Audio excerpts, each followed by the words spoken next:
want to talk about social and mass media today, something you're probably very familiar with as you use it in your day-to-day life all the time. Some characteristics of social media include user-generated content, variable audience size, and interactivity, meaning that social media is characterized by the fact that you create the information. It's not something that's given to you. So when you think about your messages to other people via various forums, Twitter, Messenger, TikTok, Snapchat, Instagram, Facebook, whatever you may use, you're creating that information. You're putting it out there. It's not being created for you or given to you. There's also a variable audience size, meaning that you select the audience that you send it to. So you may adjust your settings that it's private just for a list of particular individuals or people that you send it to. And you may limit that, or you may open it up and make it public for everyone to see. And then there's some level of interactivity, meaning that people can respond back to you. They can send you a like or retweet you or something to that effect. So there's some kind of interactive effect.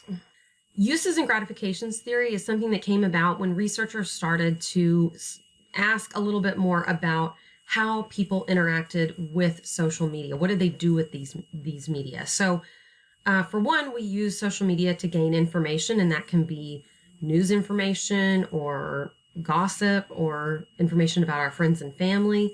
We can maintain our personal relationships through that by creating friendships, negotiating those friendships. You know, I think about that I am friends with people who I went to high school with that I really haven't spoken to in a very long time, but I'm maintaining some level of personal relationship with those individuals simply by the fact that I create posts and they can see those posts sometimes, and depending on their algorithms, I suppose, and they can interact with my posts. And same for their posts and myself.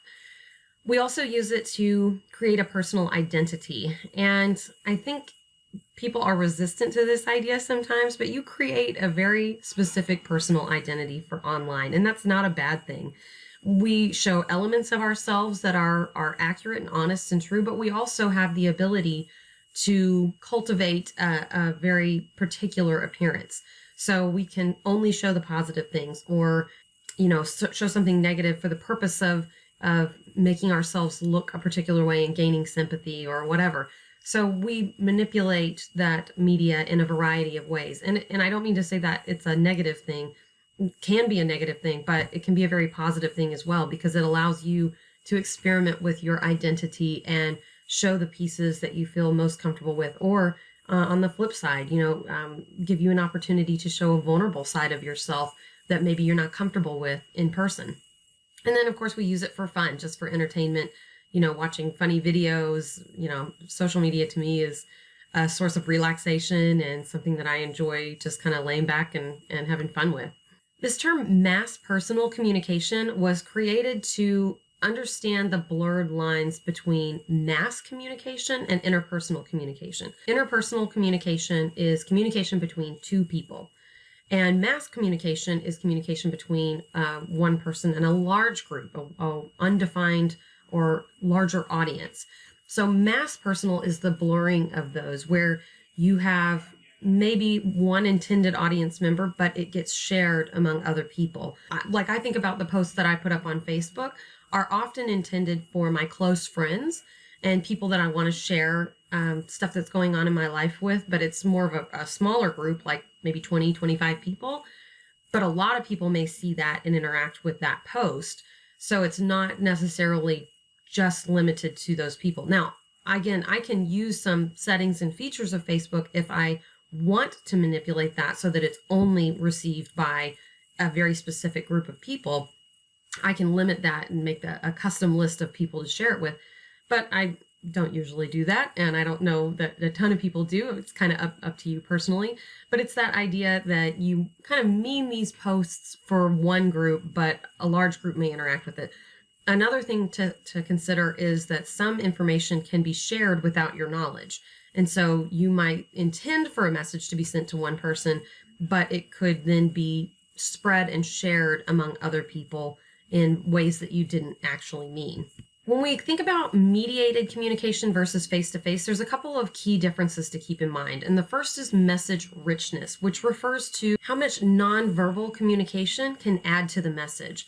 So in face to face, we have tone of voice, pitch, volume, all of that. We have facial expressions, eye contact, movement, gestures that go along with our words.